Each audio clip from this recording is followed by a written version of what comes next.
আসসালামু আলাইকুম ওয়া রাহমাতুল্লাহ। আশা করি ভালো আছেন। আপনাদের দোয়ায় আমিও ভালো আছি। এই পৃথিবীতে আমরা সারা জীবন থাকতে পারবো না।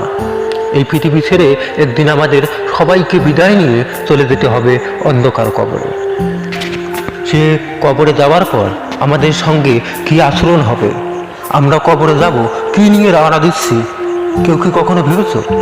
আমরা মরার পর আল্লাহ রাব্বুল আলামিন আমাদের কবরের মধ্যে মুনকার নাকির পাঠাবেন।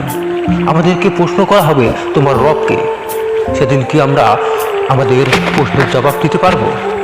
আমাদেরকে প্রশ্ন করা হবে ওমান দিনুকা, তোমার দিন কি? সেদিন কি আমরা আমার প্রশ্নের জবাব দিতে পারবো? এই কথা কি কখনো কেউ টেনশন করেছি? আমাদের এই জীবনে শেষ নয়, আমাদের আসল জীবন হলো কবর। সে কবরে যাওয়ার পর অনেকের কবরে আগুন দেখা যায়। সাপ আগুন দিয়ে ভরা থাকবে, নাকি জান্নাতের বাগিচা হবে, কখনো কি ভেবে দেখেছি?